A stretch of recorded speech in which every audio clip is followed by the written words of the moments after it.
Good morning students. आशा करता हूँ आप सब लोग अच्छे हैं और कल का मेरा पूरा वन शॉट वीडियो आप सब ने देख लिया है कि नहीं? देखा होगा ज़रूर। तो देख लिया और ऊपर ऊपर से एनसीईआरटी का भी रिवीजन लगा दिया होगा। तो अभी मैं उसके ऊपर आपका क्या आ सकता है, एग्जाम में तो आपका क्वेश्चन ही आएगा ना, डायरेक्ट नोट्स तो कभी पूछता नहीं है। तो वो किस पैटर्न का क्वेश्चन आएगा वो मैं आपको दिखाना चाहता हूँ। ठीक है, कुछ इंपॉर्टेंट प्रीवियस ईयर नीट में आने वाला, बोर्ड में आने वाला, सीबीएसई में, स्टेट बोर्ड में आने वाला, वैसे कुछ इंपॉर्टेंट क्वेश्चंस मैं आपके सामने लेके आया हूँ। चलिए हम लोग एक बार इसको देख लेते हैं। आप मेरे साथ साथ इसको नोट करते जाइए और उसके बाद एक रिवीजन लगा देना, तो you are all ready to go to the examination. ठीक है, चलिए ये देखिए पहला वाला एमसीक्यू है। Density of a solution is 2.15 gram per ml. Then the mass of 2.5 ml solution in correct significant figure is। क्या पूछा गया है दोस्तों? यहाँ पे मास पूछा गया है। कैसे? डेंसिटी दिया हुआ है। क्या दिया हुआ है? डेंसिटी। हमको क्या पता है? Density equal to mass by volume. अभी मास निकालना हो तो मास इक्वल टू क्या हो जाएगा? Density into volume. डेंसिटी कितना है यहाँ पे? 2.15 और वॉल्यूम कितना है? 2.5। तो फिर दोनों को मल्टीप्लाई कर देने से कितना आ जाएगा? 5.375, जो कि लगभग 5.4 ग्राम होता है आपका। इसके बाद next question, one of the important properties of solid state, the liquid molecules are very close to each other, या फिर liquid molecules are free to move, liquid molecules has no definite volume, on heating liquid liquid is converted to solid state। अच्छा चलिए पहला वाला देखते हैं option, the liquid molecules are very close to each other। क्या ये सही है कि liquid molecule very close to each other? नहीं है। लिक्विड मॉलिक्यूल तो वेरी क्लोज नहीं है। वेरी क्लोज क्या है? वेरी क्लोज तो सॉलिड है, ये तो लिक्विड है। लिक्विड के बारे में बोल रहा है तो ये रॉन्ग है। Liquid molecule are free to move, हाँ फ्री तो है, गैस जैसा फ्री नहीं है पर फिर भी फ्री तो है, ये तो हो सकता है। Liquid has no definite volume, क्या लिक्विड का डेफिनिट वॉल्यूम है? हाँ है। 1 लीटर पानी मांगो तो 1 लीटर ही मिलता है, 4 लीटर थोड़ी मिलता है ना? डेफिनिट वॉल्यूम तो है ना? उसके बाद ये भी रॉन्ग हो जाएगा, नो डेफिनिट वॉल्यूम वाला रॉन्ग हो जाएगा। On heating liquid is converted to solid state, liquid को हीट कर लिया तो सॉलिड बनता है क्या? नहीं बनता है। पानी गर्म करते हो तो क्या बनता है? वेपर बनता है। तो ये भी रॉन्ग हो गया, ऑप्शन आ जाएगा आपका B. Next question, how many significant figures are in the number 0.02580। ठीक है, अभी सिग्निफिकेंट फिगर का क्या क्या रूल है? सिग्निफिकेंट फिगर का रूल है कि all non zero digit are significant. जो नॉन जीरो डिजिट है जैसे 2, 5, 6, 9 ये सब सिग्निफिकेंट है। जीरो बिटवीन नॉन जीरो के बीच में अगर जीरो होगा वो भी सिग्निफिकेंट है। Leading zeros are not significant. ठीक है, मतलब लीडिंग मतलब सामने वाला जीरो सिग्निफिकेंट नहीं है। Trailing zero to the right of decimal point are significant. Trailing मतलब पीछे वाला, जो कि आपका अगर नॉन जीरो के बाद में जीरो है और वो जीरो जो है वो पॉइंट का भी राइट साइड में आता है, डेसिमल पॉइंट के भी राइट साइड में है, तो ये सिग्निफिकेंट है। तो यहाँ पे हम लोग देखते हैं, चलिए हमारे इस क्वेश्चन में देखते हैं। पहला वाला जीरो ये तो क्या है? लीडिंग जीरो है, ये सिग्निफिकेंट नहीं है। बाद वाला सिग्निफिकेंट नहीं है। 2 तो सिग्निफिकेंट है, 5 है, 8 है। ठीक है, लास्ट वाला जीरो को देखिए क्या होता है। लास्ट वाला जीरो को पॉइंट का राइट साइड में है कि नहीं, और नॉन जीरो नंबर के बाद में भी है, ये भी क्या है? सिग्निफिकेंट है। तो यहाँ पे कितना सिग्निफिकेंट हुआ? 4। तो ऑप्शन डी।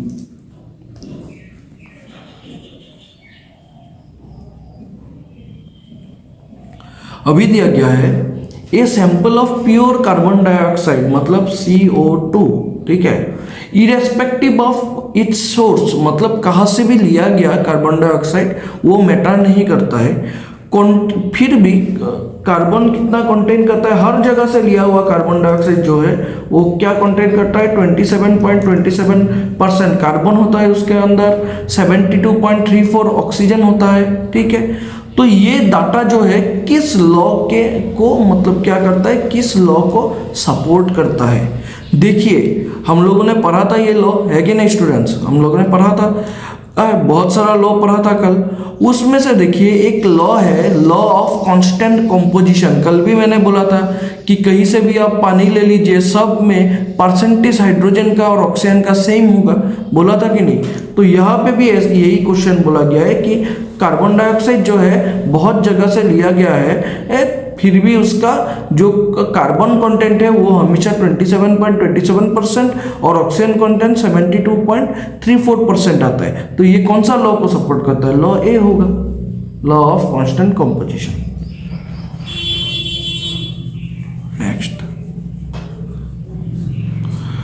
नेक्स्ट भी है 5 नंबर,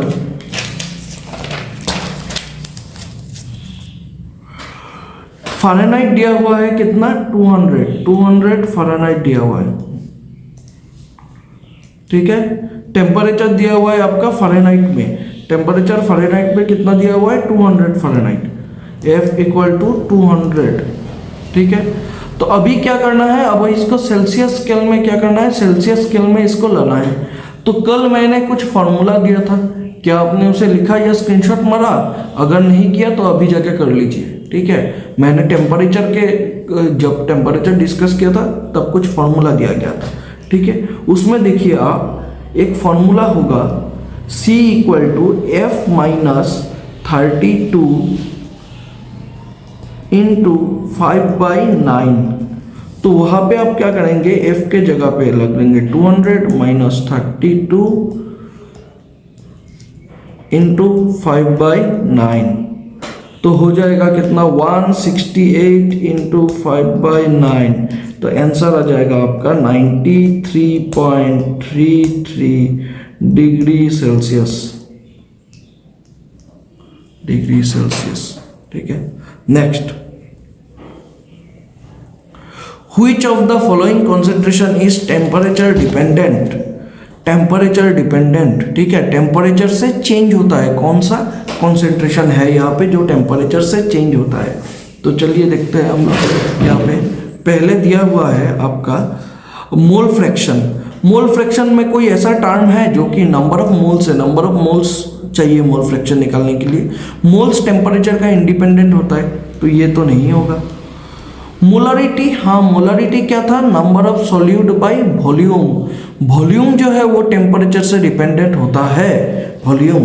ठीक है, तो फिर मतलब मोलारिटी क्या है, मोलारिटी हो सकता है, मोलारिटी क्या है, number of moles by mass, mass of solvent. तो क्या ये होगा, नहीं होगा। मास तो आपका टेम्परेचर इंडिपेंडेंट है, टेम्परेचर से डिपेंडेंट नहीं है मास। ठीक है, नेक्स्ट आपका वेट परसेंटेज, ये भी नहीं होगा, मतलब मास परसेंटेज ये भी नहीं होगा क्योंकि यहाँ पे भी मास है। तो आंसर क्या होगा, मोलारिटी। ये आपका क्लास 11 क्लास 12 दोनों के लिए इंपॉर्टेंट है और नीट में भी आ चुका है। Next, which is not an unit of pressure. Pressure का यूनिट क्या है, बार है, न्यूटन पर मीटर स्क्वायर है, केजी पर मीटर स्क्वायर है, नहीं है, टॉर है, हाँ है। तो ऑप्शन सी होगा आंसर।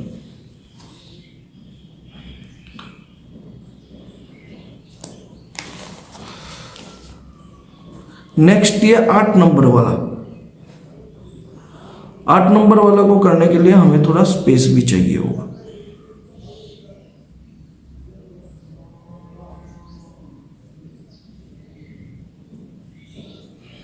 ठीक है, चलिए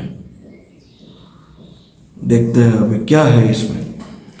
total number of ions present in 111 gram of CaCl2 is, कितना आयन है CaCl2 का 111 ग्राम में।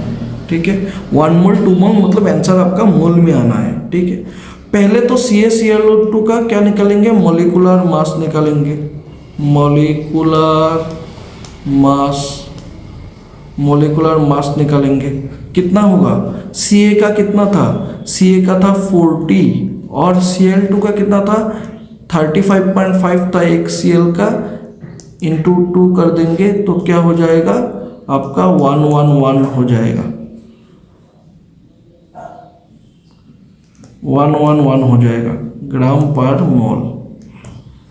ठीक है, 111 हो गया।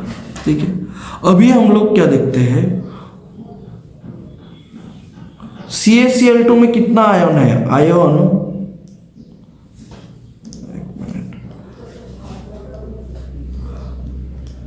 Ions in CaCl2। तो CaCl2 कैसे डिसोसिएट होगा, Ca2 प्लस और प्लस 2Cl माइनस, एक Ca2 प्लस आयन होगा और 2 Cl माइनस आयन होगा, तो टोटल कितना होगा 3 आयन है। ठीक है, अभी नंबर ऑफ मॉलिक्यूल्स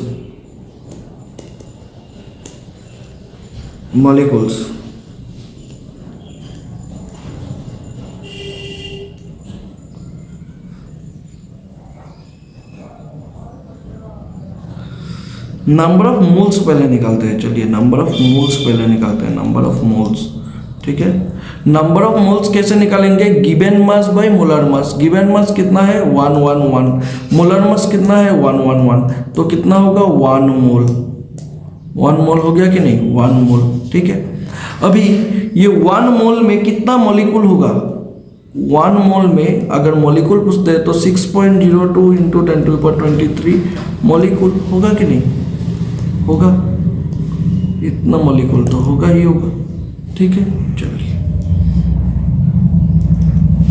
हो गया।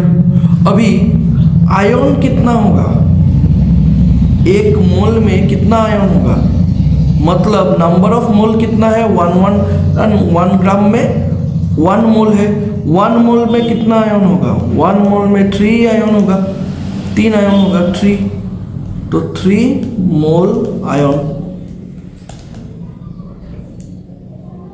समझ में आया आपको, 3 मोल आयन।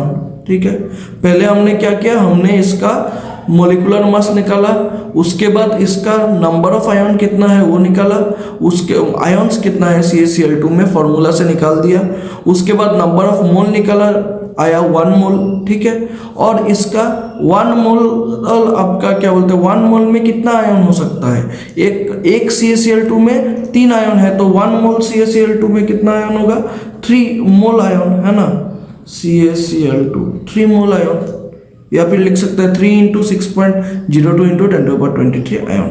ठीक है, तो आंसर कौन सा होगा, ऑप्शन सी।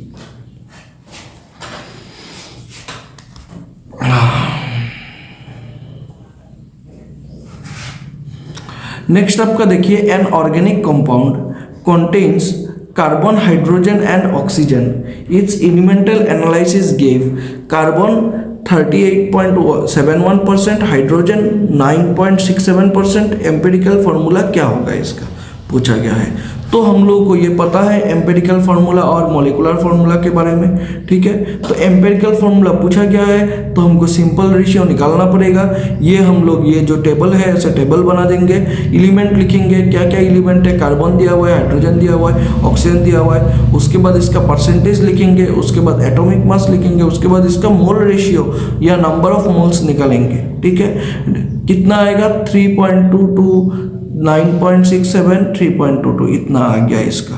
कार्बन का जितना है इससे 38.71 से 12 डिवाइड किया, 12 इसका एटॉमिक मास है, ऐसे कर करके आ गया। उसके बाद हम क्या करेंगे, सबसे छोटा कौन है 3.22, 3.22 से इस तीनों को डिवाइड करेंगे। डिवाइड करने से क्या आता है, ये आता है 1, ये आता है 1, ये देखिए 3.22 और 99.67 ऑलमोस्ट 66 के बराबर है ना, तो इसका 3 गुना होगा 3 टाइम्स।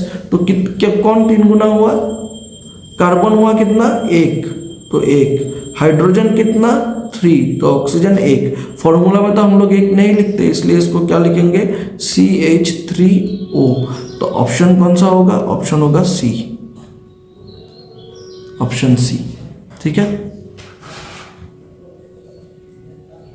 ये एम्पिरिकल फॉर्मूला और मॉलिकुलर फॉर्मूला का क्वेश्चन बहुत इंपॉर्टेंट है, आता है ऐसा क्वेश्चन।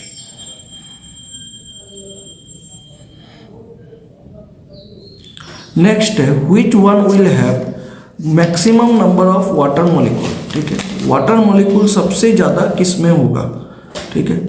इसके लिए हमको पहले पता होना पड़ेगा molar mass of water, molar mass,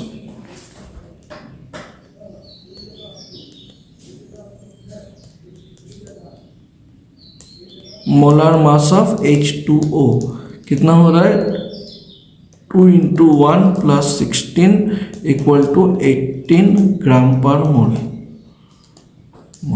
ठीक है। अभी यह है मोलर मास, ठीक है। अभी हम लोग क्या निकालेंगे, देखिए नंबर ऑफ वाटर मॉलिक्यूल्स बोला है ना, तो 18 मॉलिक्यूल्स में तो 18 ही है, 18 मॉलिक्यूल्स डायरेक्ट दे दिया है ना, 18 मॉलिक्यूल्स में 18 ही है, डायरेक्ट दे दिया, ए ऑप्शन है 18 मॉलिक्यूल, ठीक है, नंबर ऑफ मॉलिक्यूल। बी का हम लोगों को निकालना पड़ेगा नंबर ऑफ मॉलिक्यूल कितना होगा, तो पहले नंबर ऑफ मोल निकालेंगे, n = नंबर ऑफ मोल मतलब n = क्या था, गिवन मास बाय मोलर मास, तो गिवन मास कितना है 1.8 डिवाइडेड बाय मोलर मास कितना होगा 18, तो क्या होगा 0.1 मोल, 0.1 मोल। तो इसको अगर मॉलिक्यूल में निकालेंगे 0.1 × 6.02 × 10⁻23 मॉलिक्यूल, ठीक है। अभी C है क्या, C है आपका 18 ग्राम, तो नंबर ऑफ मोल क्या होगा 18/18 1, ये तो सबको ही पता है 1 मोल, यानी कि 6.02 × 10⁻23 मॉलिक्यूल। 1 मोल में कितना मॉलिक्यूल होता है, इतना मॉलिक्यूल, तो पता ही है। अभी डी क्या है 18 मोल ऑफ वाटर, डायरेक्ट 18 मोल दिया हुआ है, 18 मोल, यानी कि मॉलिक्यूल कितना होगा 18 × 6.02 × 10⁻23 मॉलिक्यूल, 23 मॉलिक्यूल, है ना। तो फिर अब देखिए पहला वाला में हमको मॉलिक्यूल कितना आया 18, सेकेंड वाला में कितना आया 0.1 × 6.2 × 10⁻23, पहला वाला से सेकेंड वाला ज़्यादा है, ठीक है।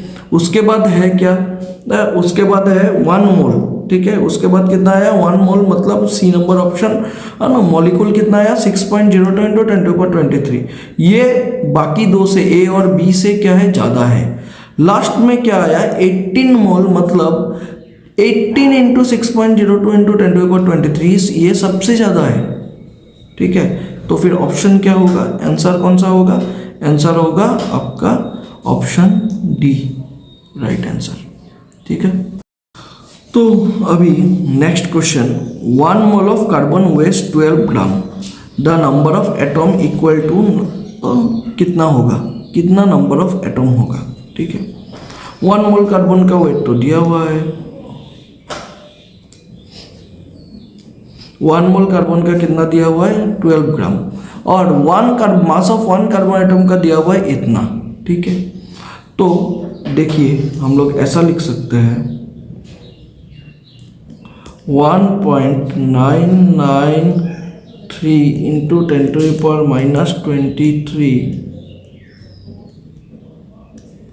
10⁻23 gram is the weight of, किसका वेट है 1 atom of carbon 12, 1 atom of carbon 12, है ना। तो फिर यूनिटरी मेथड लगा देंगे, 1 ग्राम किसका वेट होगा 1/1.993 ×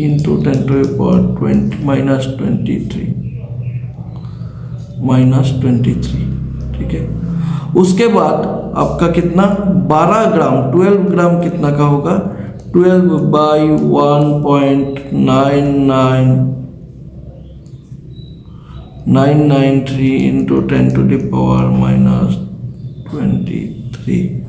तो आंसर कितना आएगा, आंसर आएगा 6.02 × 10⁻23। ठीक है, तो कौन सा ऑप्शन होगा? ऑप्शन होगा सी।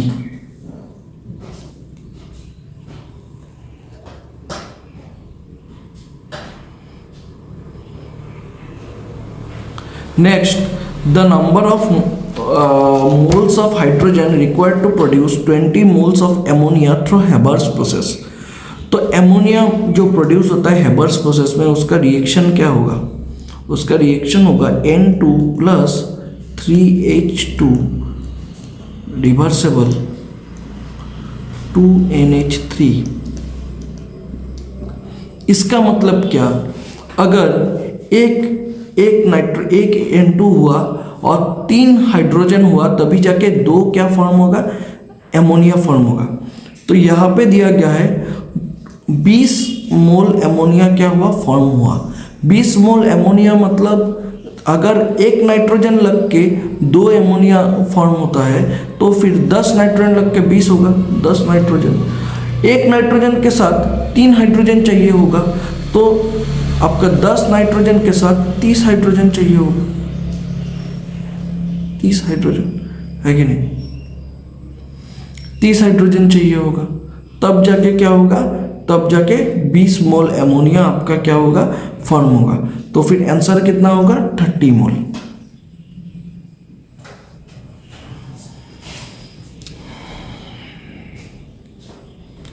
अब हम लोगों के पास है सब्जेक्टिव क्वेश्चंस। ठीक है, सब्जेक्टिव क्वेश्चन में क्या है?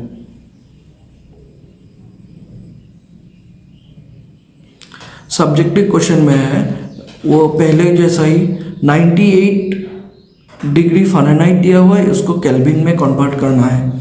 तो आपको अगर फॉर्मूला याद होगा तो फॉर्मूला क्या होता है? K equal to F minus 32 into 5/9 plus 273.15 273.15। ठीक है, तो ये जो फॉर्मूला है, इस फॉर्मूला में मैंने 98 को पुट कर दिया। 98 माइनस 32 इंटू 5/9 प्लस 273.15। तो आपका आंसर क्या आएगा? आंसर आएगा 309.8 केल्विन, मतलब लगभग 310 केल्विन बोल सकते हैं अप्रोक्सीमेटली। ठीक है,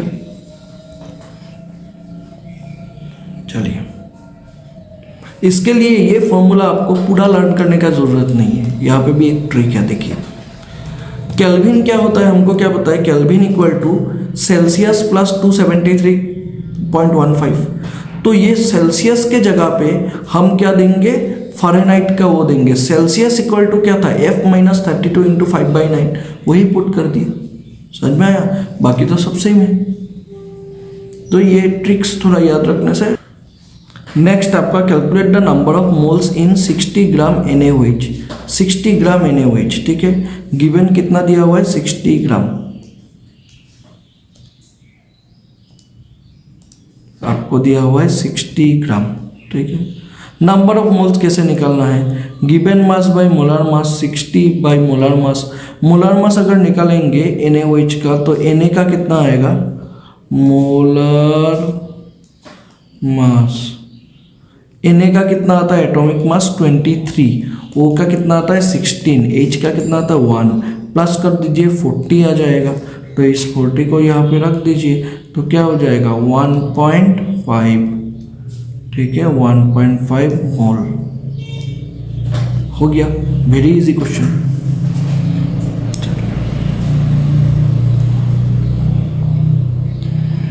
next, what is limiting reagent? Limiting reagent क्या है और उसका एग्जाम्पल देना है आपको। तो लिमिटिंग रिएजेंट मतलब a reagent which is consumed completely in a chemical reaction। ये reagent which is consumed completely in a chemical reaction, इसको क्या बोलता है? limiting reagent। ठीक है, तो limiting reagent मतलब reagent consumed completely in a chemical reaction इसको बोलता है लिमिटिंग रिएजेंट। और ये क्या करता है, ये आपका प्रोडक्ट का फॉर्मेशन को भी लिमिट करता है, उसी से उसका नाम हो गया लिमिटिंग रिएजेंट। इसको डिस्कस भी किया गया था, ठीक है। The reagent consumed completely in a chemical reaction and which limits formation of product, which limits formation of product, formation of product is called limiting reagent। Formation of product is called limiting reagent, ठीक है। अभी example क्या दे सकते हैं? For example लिख सकते हैं, example formation of ammonia,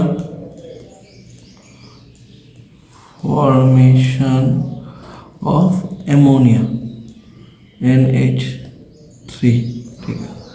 तो अभी ये इसका फॉर्मेशन का फॉर्मूला क्या है? 3H2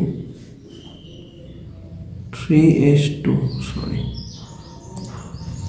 इसका फॉर्मेशन का फॉर्मूला होगा 3H2 प्लस N2, कितना जाएगा? 2NH3 बनेगा। थोड़ा पहले ही हमको मिला था, है ना।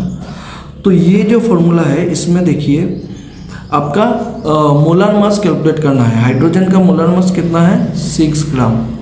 नाइट्रोजन का कितना है? एक नाइट्रोजन एटम का 14 ग्राम, तो दो का होगा कितना? 28 ग्राम। और NH3 का आप अगर निकालोगे तो निकलेगा 34 ग्राम, ठीक है। अभी अगर इसके जगह पे 1.5 H2 रिएक्ट करता है N2 के साथ, तो फिर कितना फॉर्म होगा? NH3, क्योंकि ये क्या हो गया? आधा हो गया, तो 2 के जगह पे एक NH3 फॉर्म होगा। हाइड्रोजन 3 फॉर्म होता था, 3 मोल्स फॉर्म होता था, तो अभी क्या होगा? आपका NH3 आधा फॉर्म होगा। पर नाइट्रोजन क्या कम है? क्या कम तो नहीं है, सेम है। तो आधा नाइट्रोजन क्या हो जाएगा? बच जाएगा। आधा नाइट्रोजन बच जाएगा, हाफ N2 बच जाएगा। तो यहाँ पे लिख सकते हैं हम लोग कितना? 3 ग्राम क्या हो रहा है? 3 ग्राम आपका H2 रिएक्ट कर रहा है 28 ग्राम N2 से, और बन रहा है कितना? 17 ग्राम सिर्फ एमोनिया बन रहा है, और बाकी 14 ग्राम क्या है? N2 बच रहा है। तो यहाँ पे पहला वाला रिएक्शन में NH3 का फॉर्मेशन हुआ कितना? 34 ग्राम, और सेकेंड वाला रिएक्शन में कितना फॉर्मेशन हुआ? 17 ग्राम। ये जो कम फॉर्मेशन हुआ, ये किसके वजह से हुआ? हाइड्रोजन के कमी की वजह से। नाइट्रोजन तो सेम है, हाइड्रोजन के कमी की वजह से। तो हाइड्रोजन को क्या बोलेंगे? Limiting reagent. हाइड्रोजन को हम लोग बोलेंगे लिमिटिंग रिएजेंट। और ये जो नाइट्रोजन है, नाइट्रोजन बच गया, इसको हम लोग क्या बोलेंगे? Access reagent.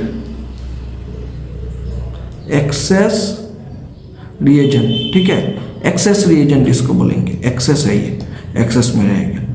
तो आपको शायद ये कॉन्सेप्ट क्लियर हो गया होगा लिमिटिंग रिएजेंट का। Calculate the number of moles present in 8 gram oxygen gas at NTP, ठीक है। 8 ग्राम ऑक्सीजन गैस में कितना नंबर ऑफ मोल्स होगा? तो पहले मोलर मास निकालेंगे इसका। Molar mass.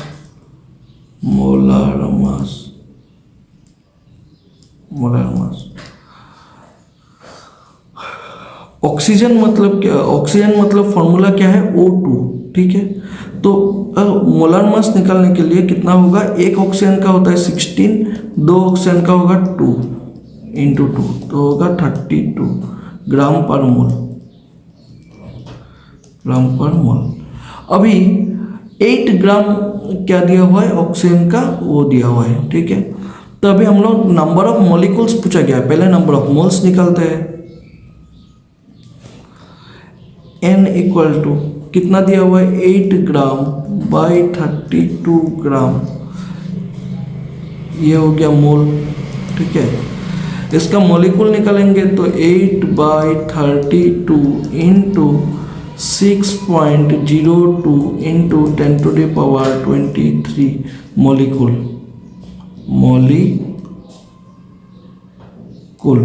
ठीक है, तो इसका क्या आएगा 1.505 into 10 to the power 23 molecule. ठीक है, नंबर ऑफ मोल्स जैसे निकालते हैं वैसे ही निकालेंगे।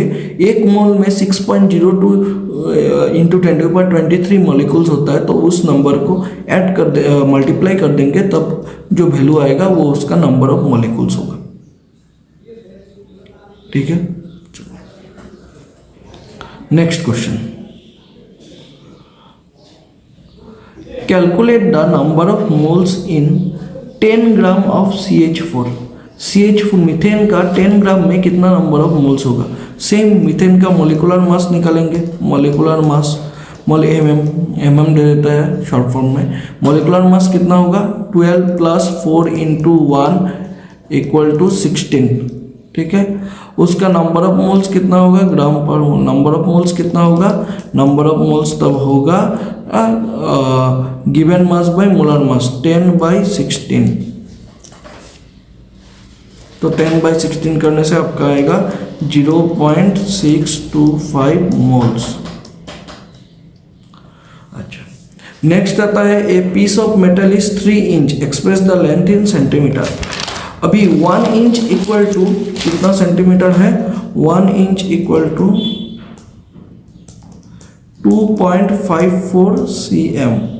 तो 3 inch equal to 3 into 2.54 equal to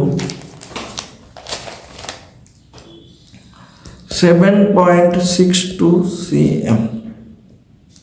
7.62 cm। ठीक है,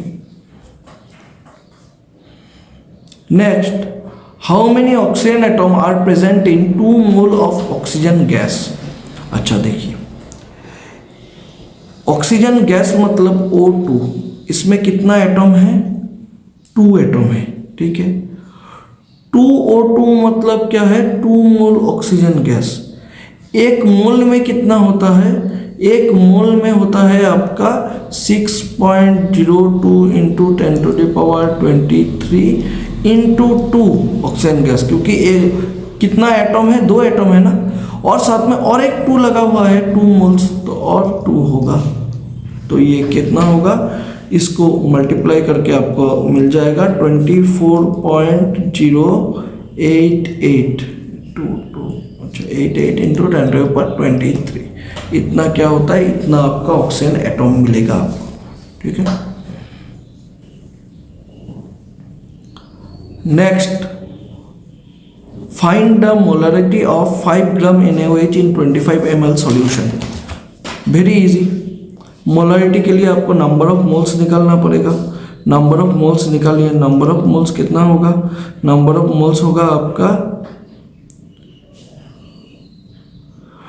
NaOH का कितना निकाला था हम लोगों ने, मोलिकुलर मास NaOH का मोलिकुलर मास निकाला था 40। ठीक है, तो नंबर ऑफ मोल्स होगा 5/40 इक्वल टू 0.125। ठीक है, अभी मोलरिटी निकालने के लिए क्या होता है, number of moles of solute, तो 0.125 divided by volume of solution in litre. 25 ml को लीटर में करने से 25 इंटू 10 टू द पावर -3, तो इसका आंसर आ जाएगा 5 मोलर 5m। ठीक है, क्या दिया हुआ है, number of calculate the mole fraction of ethanol and water if 3 moles of ethanol are dissolve in 100 grams of water होगा। ये 100 ग्राम्स ऑफ वाटर।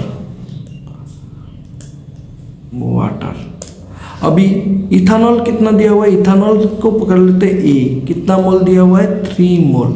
वाटर का तो मोल नहीं दिया हुआ है, वाटर का मोल निकालना पड़ेगा। वाटर का मास दिया हुआ है, गिवन मास कितना है 1000 और इसका मोलर मास कितना होता है 18, हम सभी को पता है। तो इससे ये क्या आ जाएगा 55.5 मोल आ जाएगा इसका, ठीक है। उसके बाद हम लोग क्या करेंगे, दोनों का मोल फ्रैक्शन निकालेंगे। एक्स ए इक्वल टू क्या था फॉर्मूला, Na/Na प्लस NB और XB का क्या था NB/Na प्लस NB। तो दोनों को फॉर्मूला में पुट करने के बाद क्या आ जाएगा आंसर, इसका XA का आ जाएगा 0.051 और XB का आ जाएगा 0.948, ठीक है। चलिए अभी आ जाता है 2 मार्क्स क्वेश्चन में।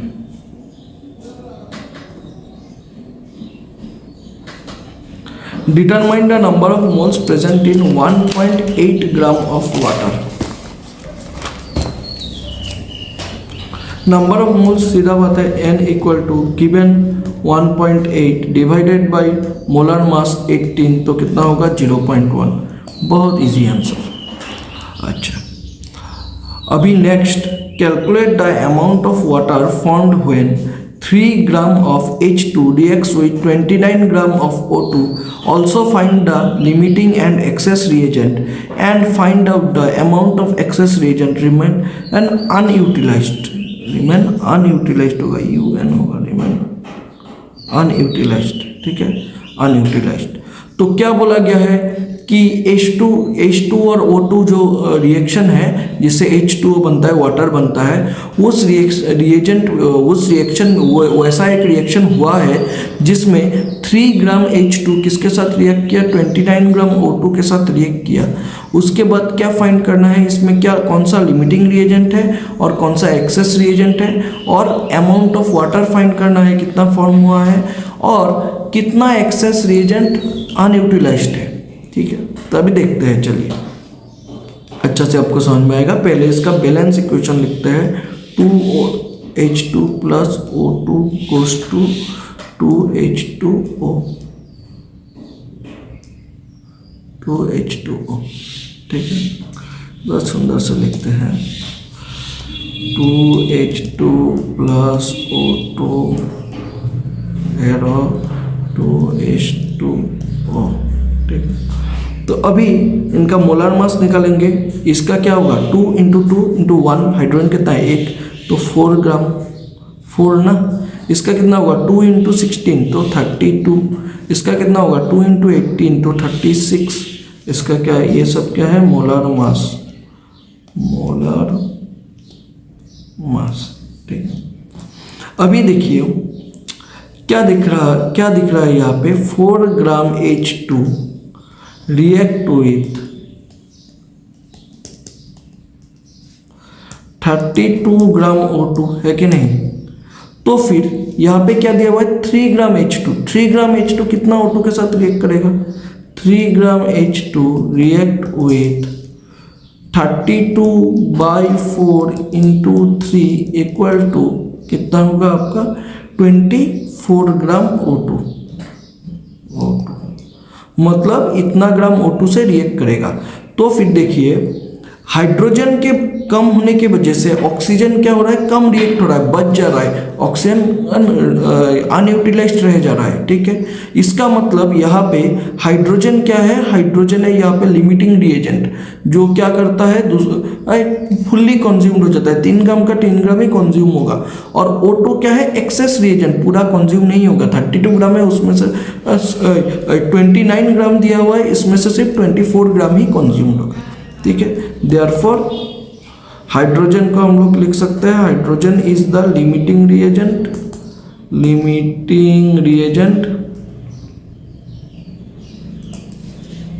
And oxygen is the access reagent,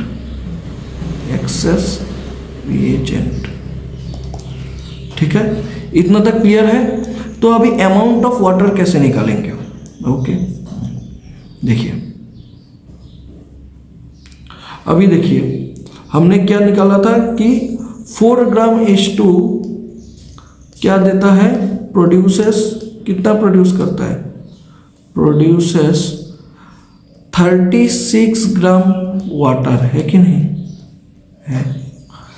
अभी तो 3 ग्राम H2 कितना प्रोड्यूस करेगा, 36/4 into 3 equal to 27 gram water, ठीक है। 27 ग्राम वाटर ये प्रोड्यूस करेगा। इसका मतलब अमाउंट ऑफ वाटर फाउंड कितना है, 27 ग्राम, ठीक है। अभी excess amount of excess reagent जो अनयूटिलाइज्ड रह गया, एक्सेस रिएजेंट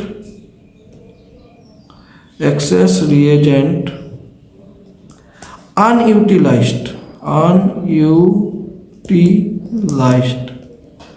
इक्वल टू कितना था एक्सेस रिएजेंट, कितना था एक्सेस रिएजेंट कौन है, O2 है, कितना था 29 ग्राम, कितना यूज हुआ 24 ग्राम यूज हुआ, तो बच गया कितना 5 ग्राम, यही है अनयूटिलाइज्ड, ठीक है। तो नेक्स्ट क्वेश्चन,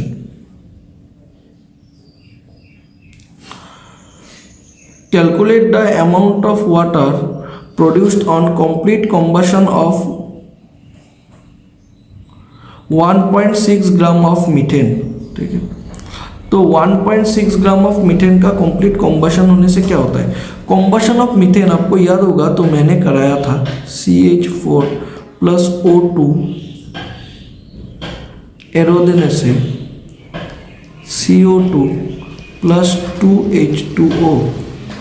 तो अगर आप कैलकुलेट करेंगे तो फिर मीथेन का कितना आएगा, मीथेन का आएगा आपका 16 ग्राम, O2 का आएगा कितना ग्राम 32 ग्राम, इसका आएगा 44 ग्राम और H2O का आएगा आपका 36 ग्राम, ठीक है। तो अभी हम लोग क्या देखने को मिल रहा है कि 16 ग्राम मीथेन गिव्स कितना वाटर दे रहा है, 36 ग्राम वाटर। अभी तो फिर 1.6 ग्राम मीथेन कितना देगा, 1.6 ग्राम मीथेन गिव्स कितना होगा 36/16 into 1.6 equal to 3.6 gram water. Unitary method लगा दिया और ये मिल गया आपको आंसर। आंसर कितना है 3.6 ग्राम वाटर, ठीक है। नेक्स्ट,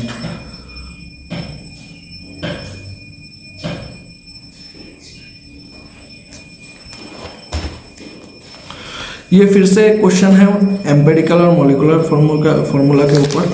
तो देखिए इसमें क्या हो रहा, क्या दिया हुआ है, ए कंपाउंड कंटेन्स 52.14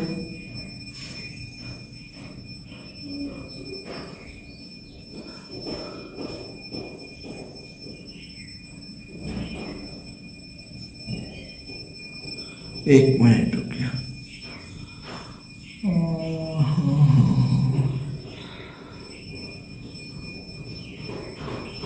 नहीं सेम नहीं है। तो ये दिया गया है इसमें क्या 52 पे ए कंपाउंड कंटेन्स 52.14% एंड आपका carbon 13.13% hydrogen and 34.73% oxygen. Molecular mass भी दिया हुआ है, एम्पेरिकल और मॉलिक्यूलर फॉर्मूला दोनों निकालना है। एम्पेरिकल फॉर्मूला का अभी तक देख लिया, साथ में अभी मॉलिक्यूलर भी कैसे निकालना है वो भी देख लेंगे। चलिए, तो पहले जैसे बनाया था, एलिमेंट का एक चार्ट रहेगा, एलिमेंट, ठीक है, एलिमेंट, उसके बाद उसका परसेंटेज का चार्ट रहेगा, उसके बाद एटॉमिक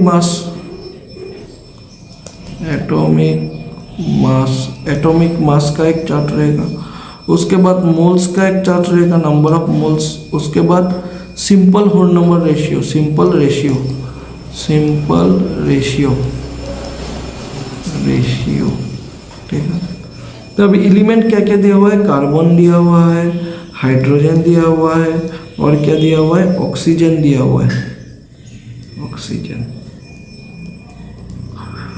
कार्बन कितना दिया हुआ है 52.14, ये कितना, हाइड्रोजन कितना दिया हुआ है 13.13 और ऑक्सीजन 34.73। तो अभी एटॉमिक मास कितना, एटॉमिक मास कार्बन का कितना है 12, हाइड्रोजन का कितना है 1, ऑक्सीजन का कितना है 16। तो अभी नंबर ऑफ मोल्स कैसे निकालेंगे, आपका percentage divided by atomic mass, मतलब 52.14 डिवाइडेड बाय 12। तो इसका आंसर कितना आएगा, इसका आंसर आएगा 4.34।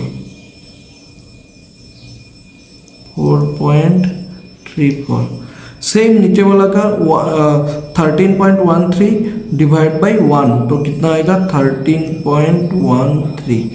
उसके बाद नेक्स्ट 34.73 डिवाइड बाई 16, तो क्या आएगा 2.17।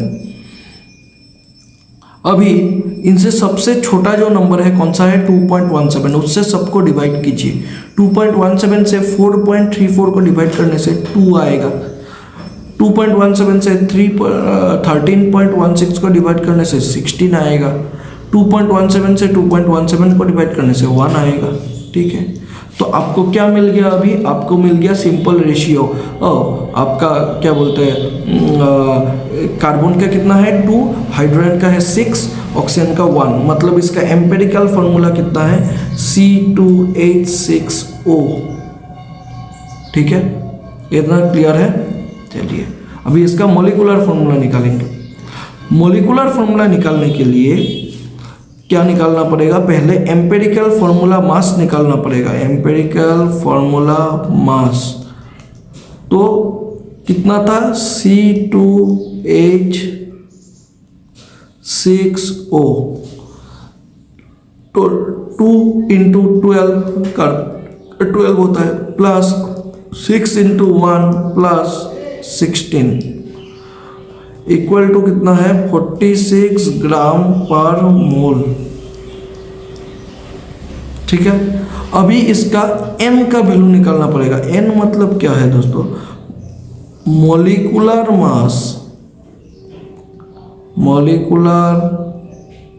Mass by empirical formula mass. तो मॉलिक्यूलर मास कितना है 46.08, ए है 46, तो लगभग इक्वल टू 1 आ जाएगा। तो इसका मतलब मॉलिक्यूलर फॉर्मूला भी क्या होगा, molecular formula equal to n into empirical formula. तो n कितना है 1 और एम्पेरिकल फॉर्मूला क्या है C2H6O, तो मॉलिक्यूलर फॉर्मूला भी हो जाएगा C2H6O। ठीक है, चलिए next. An adult human should consume 4 liters of water in a day. Convert this volume in meter cube, dm cube and cm cube. ठीक है, तो वॉल्यूम का एक रिलेशन आपको याद रखना पड़ेगा जो वेरी वेरी इंपॉर्टेंट है। 1 litre equal to 0.001 metre cube equal to 1 dm cube equal to 1000 cm cube. ये आपको हमेशा ही याद रखना है। ठीक है, तो अभी ये जो है अभी 4 लीटर का क्या होगा, 4 लीटर इक्वल टू सबसे 4 मल्टीप्लाई हो जाएगा 0.004004 मीटर क्यूब, 4 dm क्यूब हो जाएगा और क्या होगा 4000 cm क्यूब। ठीक है, चलिए इसी के साथ आज का ये वीडियो ख़त्म होता है। ये आपका कुछ इम्पोर्टेंट क्वेश्चन था, ये सब आप देखिए, आपको ज़रूर इसके रिलेटेड ही क्वेश्चन मिलेगा एग्ज़ाम में। ठीक है, चलिए रखते हैं, bye bye, take care, study hard.